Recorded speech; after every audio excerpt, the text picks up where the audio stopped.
Hi, welcome to your discovery case, the Loire Valley. I'm very excited about this journey through the Loire Valley because it's a region that I particularly like, and the wines are absolutely fantastic. So, a little bit about the Loire Valley. The Loire River is the longest river in France. It runs from one end to another for about 300 over 300 kilometers. But vines aren't planted all along the Loire. They are planted more towards the central continental part of France, or at the end when it ends in the Atlantic. The Loire produces some of the styles of wines that we love so much here in this country, such as Cremant, Muscadet, Saumur Champigny, Chinon Blancs, Sauvignon Blancs, Sancerre. So I'm very excited to take you through this journey and explore certain small appellations within the Loire Valley and some, of course, delicious wines. Okay, so what's the best way to start a party? Of course, with a glass of bubbles. And we start our discovery case with a fantastic bottle of Cremant. A little note on how sparkling wine is made. It can be made in two key different methods. A sparkling wine will start its journey like a still white wine. Producers will harvest the grapes, press them, and then ferment the juice into a dry white wine. Then producers will take that wine, put into a container, add yeast, sugar, and close the container to keep the container under pressure. As the yeast re-ferments the sugar that's in the wine, it will add alcohol to the wine, but it will also produce CO2. Because the wine is under pressure, the CO2 has nowhere to go, so it will remain dissolved in wine. Now, if that container was a stainless steel tank, that's the Prosecco method, or the Charmat method. That's how Prosecco is made. If the container is the bottle that the wine is going to be sold in, that's called the traditional method or champagne method. And this is the method used to produce this Cremant that you are about to taste.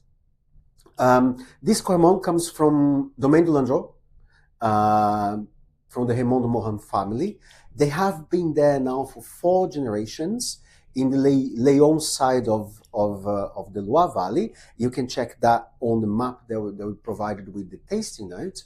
And they make a vintage Cremant. So this is not just a Cremant, it's a vintage Cremant. At the moment we are drinking 2018, which is a blend of Chardonnay and Chinon Blanc, which is the queen of the Loire Valley. This wine was fermented. The second fermentation that created the bubbles happened in bottle because it is a traditional method wine. And then this wine was aged in contact with the lees, with the dead yeast, for about 3 years. Why do winemakers do that? To add this lovely aroma of brioche, biscuit, and croissant that you are smelling when you're trying this wine. Besides those brioche, croissant, biscuit notes, you will notice that the bubbles in the wine are very smooth, very mousse-like, with lovely notes of green apple, lemon zest, and a subtle hint of whetstones. It is thirst-quenching, it is delicious, and I'm pretty sure before we start on the first white wine of the flight, you will have finished this bottle. Now, for the first white wine of the case, I chose a Sauvignon Blanc from Touraine. Touraine is a small appellation in the Loire Valley that's situated more or less in the middle of the Loire Valley wine region. Touraine is famous for producing Sauvignon Blancs, very crisp, mineral, zesty, food-friendly Sauvignon Blancs. Domaine de Quatre-Vents, it's been there for also several generations. Quatre-Vents for winds pays homage to the format of the valley where the vineyard is planted. You have 4 entrances to the valley, each one pointing to a different cardinal point, north, south, west, and east, which lets in a little bit of cool air, which helps Sauvignon Blanc retains its acidity and become quite bright and refreshing. This wine is organic and is made from 100% Sauvignon Blanc. There's no oak aging or oak maturation here because the winemaker wanted you to taste these lovely aromas that I'm sure you are picking up of grapefruit zest, green apple. There's a very subtle hint of green bell pepper, green passion fruit, and a lovely note of wet stones. You will feel as you try this wine, your mouth salivating. That's the level of acidity of Sauvignon Blanc that makes the wine so refreshing. It makes you feel like going back for a second sip, and then drinking the glass, and then drinking the whole bottle, which is the purpose of this whole exercise. I hope you enjoyed this Sauvignon Blanc. Okay, continuing our journey through the Loire Valley, I am taking you a little bit further east now into a sub-appellation that is very well known in the UK. It's the Sancerre appellation. Here, again, Sauvignon Blanc is the queen. There are some Pinot Noir vineyards planted here, but they are quite rare. The focus here is on Sauvignon Blanc. The domain Michel Vatin. The Vatin family had been here for generations, and then their winemaker Pascal Jolon decided to take over the vineyard and the winery from the family. And it's been now 10 vintages. It's been there running the winery for 10 vintages. This particular cuvée that you're drinking, you see on the label and on the tasting material that it says Cuvée earthy. That is to pay homage to the particular soil where the Sauvignon Blanc vineyard is planted. It is planted on Oxfordian and Portlandian limestone. The soils are quite white, with little fossils of seashells and marine sea life they used to live here when this area was a sea back millions of years ago. Why am I talking about Oxfordian, Portlandian limestone? Sounds complicated, but it all boils down to this. Limestone is very revered for the production of wine, and because in the particular case of this Sauvignon Blanc, it will add a choky, almost like white choke aroma and smell to the wine. You also have noticed, if you have already tasted this wine, and you see that in the tasting materials, the wine has a lovely texture, it's slightly creamy texture. That's because Pascal Jolon will ferment this wine in barrels and then age the wine in barrels for a length of time, depending on the vintage, between 6 and 9 months, to add a little bit of complexity, the subtle hint of cream and butter, and that creamy texture that, in my opinion, wraps up the lovely acidity and the smell of choke that you find in this wine. For the second white wine of the case, we are going back to the same domain that made the Cremant, the sparkling wine, the first wine that we tasted, the Raymond de Morin family. And here we are going to try the grape that's most famous in the Loire Valley, and it has come from here.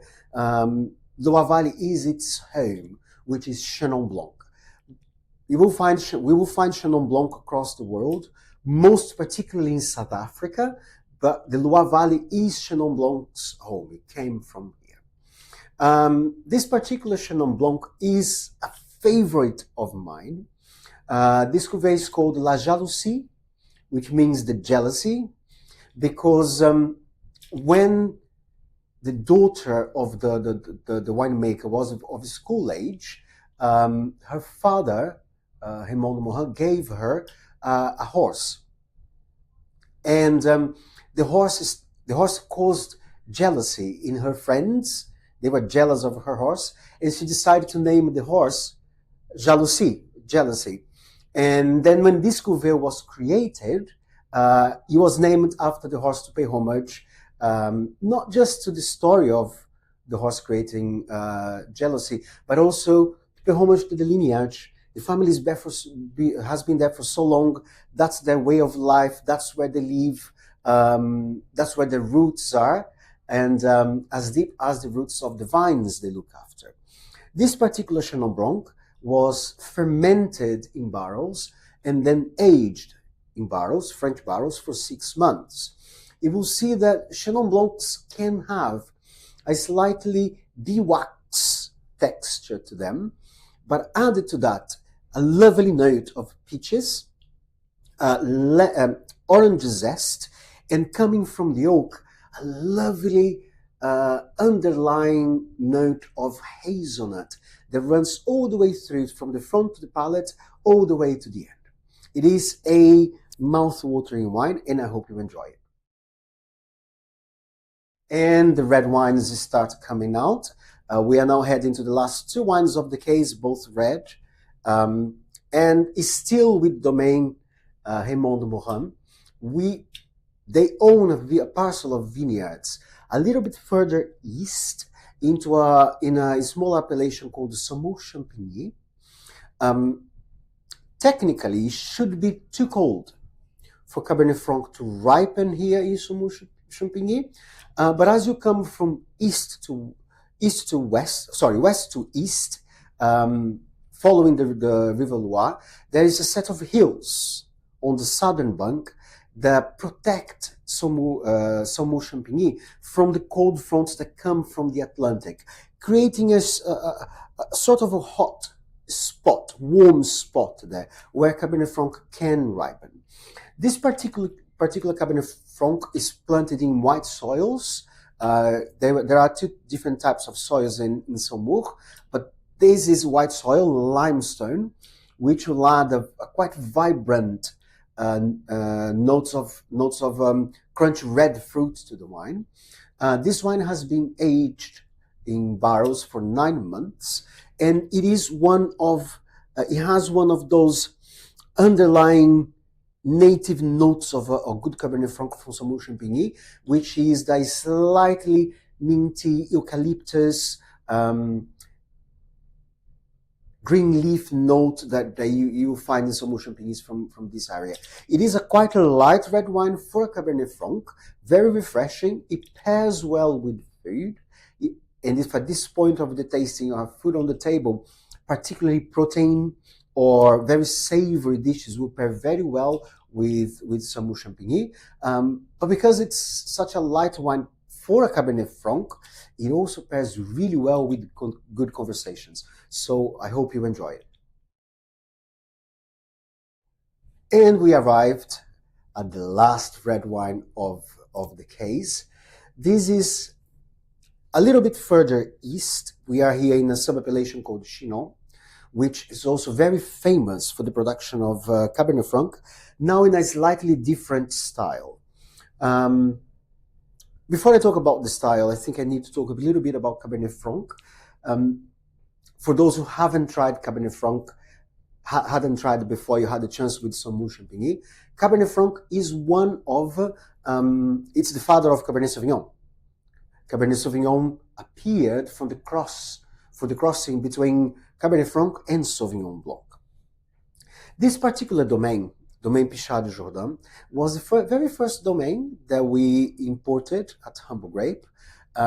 It took our CEO quite some time to convince the winemaker to sell this wine to Humble Grape, because at that time Humble Grape was in its beginnings, was a very small company, and the winemaker did not want to sell the wine to someone he didn't know.